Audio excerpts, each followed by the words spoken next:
What just happened inside the Republican Party would have sounded impossible not long ago. The Republican National Committee has taken a step that fundamentally alters the balance of American politics.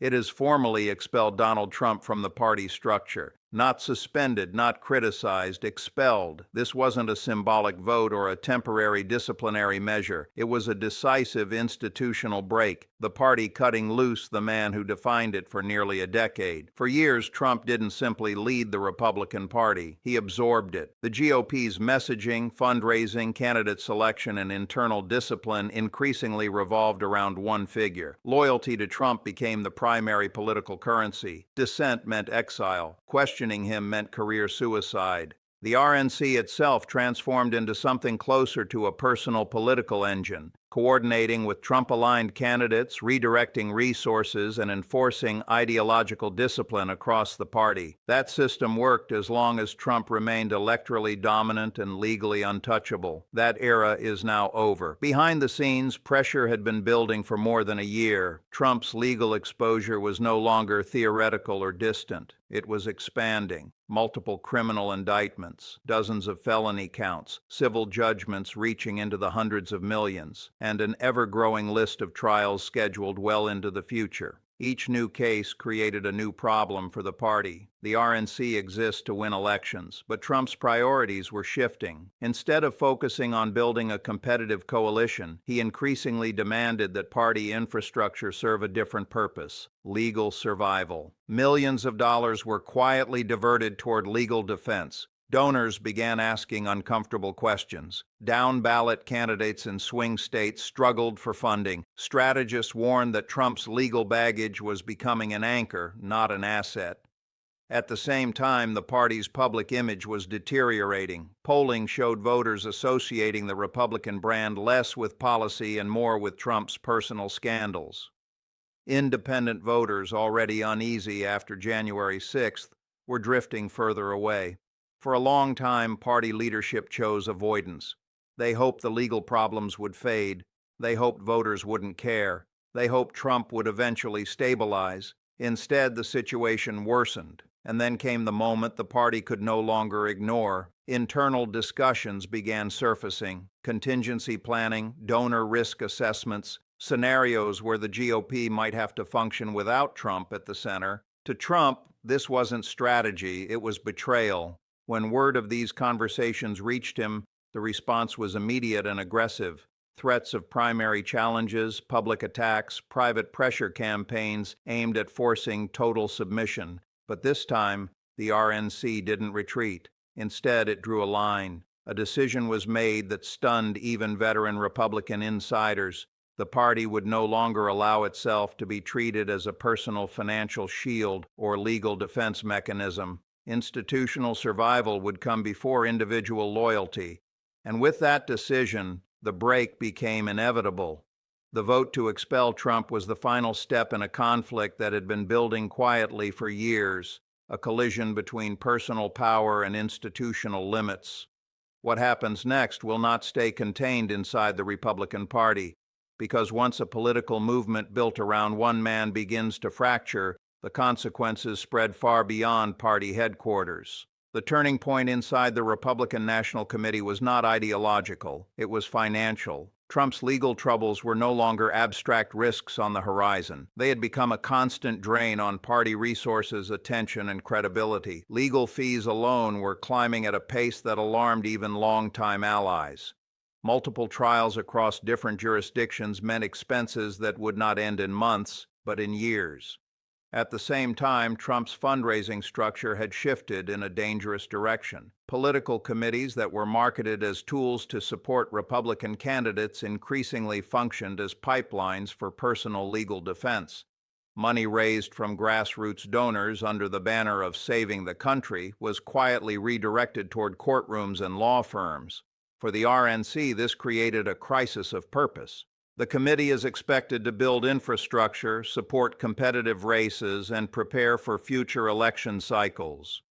Instead, it was being pressured to act as a financial backstop for one individual's legal survival. Senior officials warned that continuing down this path would hollow out the party's ability to compete nationally. Internal financial reviews revealed uncomfortable truths. Swing state candidates were being outspent. Field operations were underfunded. Media buys were delayed. Meanwhile, donor confidence was eroding rapidly. Major contributors began asking whether their money was supporting elections or subsidizing criminal defense. Some didn't wait for answers. They quietly redirected funds to outside groups or stopped donating altogether. This donor retreat set off alarms. Without major donors, the party cannot function. Without small donors, it cannot mobilize. And Trump's legal gravity was now pulling both away from the RNC itself. That's when party leadership attempted to impose boundaries. Limits were proposed, caps were discussed.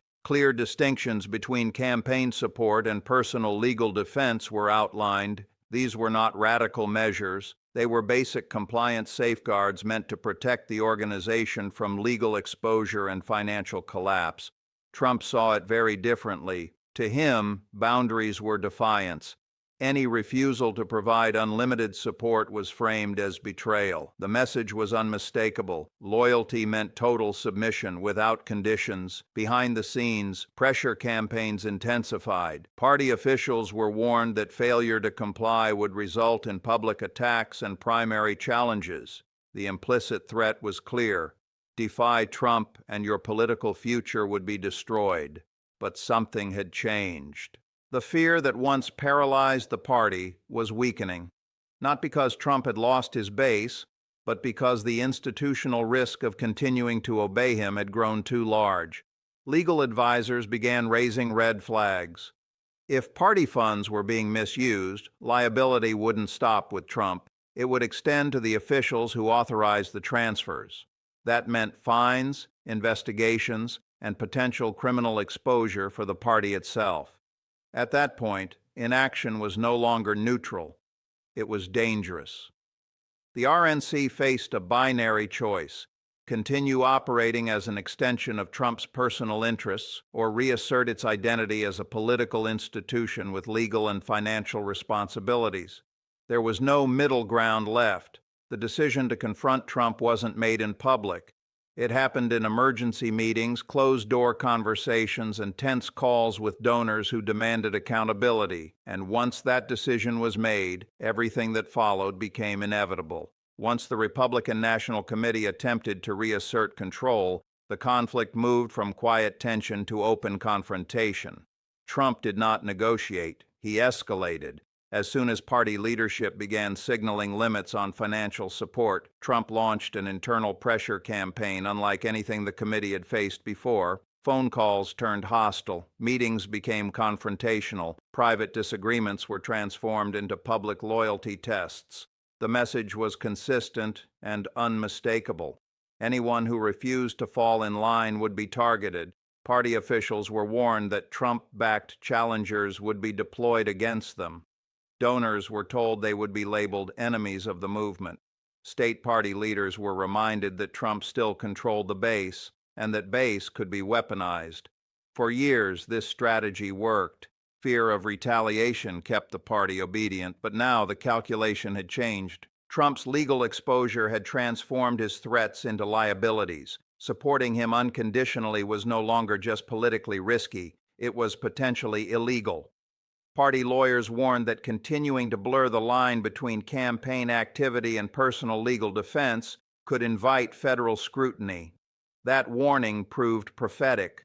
A formal complaint was submitted to federal election regulators alleging misuse of party funds. The accusation was blunt. Donations raised for political purposes were being converted to cover Trump's private legal expenses. The documentation was detailed, the timeline clear, and the implications severe. This wasn't a symbolic filing. It triggered immediate legal review. For the RNC, this was the moment the floor dropped out. Federal regulators don't move quickly without reason. But this investigation advanced at an unusual pace, signaling that authorities saw the issue not as a gray area, but as a clear violation. Internal counsel warned party leadership that continued cooperation with Trump could expose them personally to enforcement actions. Suddenly, loyalty carried a price tag no one wanted to pay. At the same time, public perception was shifting rapidly. News of internal disputes, financial chaos, and legal exposure began leaking. Republican candidates in competitive districts started distancing themselves. Some canceled joint appearances, others stopped mentioning Trump altogether. The party's internal fracture was becoming visible. Trump responded the only way he knows how, by attacking the institution itself. Public statements framed the RNC as corrupt, disloyal, and controlled by enemies of the movement. Party leadership was accused of betrayal. Any attempt to preserve institutional independence was portrayed as sabotage. This rhetoric energized Trump's most devoted supporters, but it terrified party strategists. Every attack weakened the party's ability to function as a unified national organization. Every public feud reinforced the perception of chaos. Behind closed doors, one conclusion became unavoidable. Coexistence was no longer possible. The RNC could not enforce boundaries while remaining tied to Trump. Any limit would trigger retaliation. Any compromise would be temporary. Any attempt at balance would collapse under pressure. The committee faced a final decision: either surrender completely and accept legal, financial, and electoral ruin, or sever ties entirely and absorb the consequences. There was no longer a third option. The decision was executed quickly, but the impact was immediate. The Republican National Committee moved to formally sever Trump's connection to the party structure, revoking his standing and cutting off institutional support. There was no dramatic public ceremony, no press conference victory lap. The leadership understood exactly how explosive the move would be. This was not a symbolic reprimand, it was an organizational amputation. Within hours, the reaction split the conservative movement down the middle. Trump's most loyal supporters erupted. Statements flooded social media accusing the RNC of treason, corruption, and surrender to the establishment. Calls went out for donors to abandon the committee. State-level officials aligned with Trump began discussing withdrawal from national party structures altogether. The language escalated rapidly, not policy disagreement, but existential betrayal. For the MAGA base, Trump wasn't just a candidate, he was the movement itself. Expelling him felt like erasing their political identity. Influential figures amplified the outrage, framing the RNC as an enemy force working against real conservatives. At the same time, a quieter reaction unfolded elsewhere in the party. Some elected officials didn't celebrate. They exhaled. Privately, many admitted they had been trapped between Trump's demands and electoral reality. They relied on his base to survive primaries, but feared his presence in general elections. The expulsion created chaos, but it also removed an unsustainable pressure point. Moderate Republicans and swing district lawmakers recognized the risk immediately. Trump's retaliation could be devastating, but continuing under his shadow had already been destroying their chances with suburban and independent voters. Now the fracture was official. Financial shockwaves followed quickly. Donors split. Some pulled funding from the RNC in protest. Others, who had quietly stepped back over the past year, signaled cautious interest in returning, provided the party could stabilize and distance itself from Trump's legal exposure. Nothing about the situation was clean. The party's infrastructure faced real danger. Grassroots fundraising tied to Trump collapsed overnight. At the same time, institutional donors demanded assurances that party funds would no longer be diverted into legal defense pipelines. And looming over all of it was one brutal reality: Trump was not leaving quietly. He began signaling plans to punish the party for defiance, encouraging primary challenges, promoting alternative fundraising channels, and floating the possibility of a parallel political organization loyal only to him. That threat was credible. Trump still controlled millions of voters, he still commanded media attention, and he still viewed the party not as a coalition, but as property that had been stolen from him. What had once been an internal dispute was now an open war, and every Republican, from donors to governors to first-time candidates, was being forced to choose a side. What followed was not reconciliation, it was escalation. Within days of the expulsion, Trump's political operation shifted from pressure to retaliation. Allies began recruiting candidates to challenge sitting Republicans in primaries, not over ideology but loyalty. The message was clear: anyone who sided with the RNC would be marked. This was no longer about winning elections, it was about enforcing obedience. Behind the scenes, party lawyers scrambled, the Federal Election Commission investigation accelerated, and the RNC's leadership understood the stakes. If regulators concluded that party funds had been illegally diverted for Trump's personal legal defense, the consequences would be devastating: massive fines, leadership removals, and potential criminal exposure. Cutting Trump loose wasn't just political survival, it was legal self-preservation. And that reality reshaped the internal math. Major donors demanded written guarantees that party funds would never again be used to cover a single individual's legal problems. Compliance officers reviewed past transfers line by line. The RNC began restructuring its financial architecture: new oversight committees, new firewalls, new approval thresholds.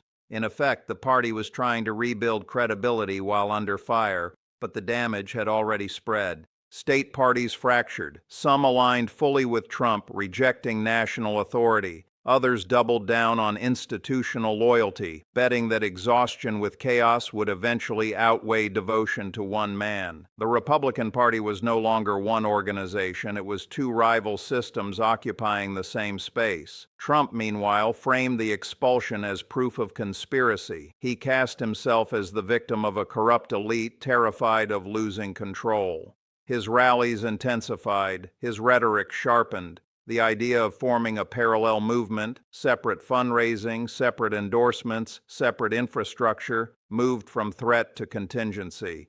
That possibility terrified party strategists.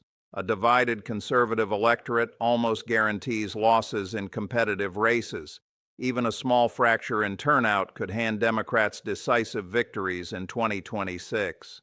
The math was unforgiving, and yet returning to the old arrangement was impossible. Trump's legal exposure was growing, not shrinking. Trials loomed, judgments stacked. Every court appearance dragged the party deeper into reputational collapse. Remaining tied to him meant accepting permanent crisis. This was the paradox Republicans now faced. Trump energized the base, but poisoned the system. Removing him protected the institution, but risked destroying the coalition. There was no solution that preserved everything. Political historians watching this unfold drew uncomfortable comparisons. Parties don't usually survive when they become vehicles for one person's legal survival. Institutions either reassert control or collapse entirely. The RNC made its choice. Whether it was too late remains the open question. What is clear is this: the era where one man could treat a national political party as a personal shield is ending, one way or another. And the consequences of this rupture won't be measured in headlines or speeches. They'll be measured in lost elections, broken alliances, and a conservative movement forced to decide what it actually stands for: power through loyalty or survival through restraint. There is no undo button, only fallout.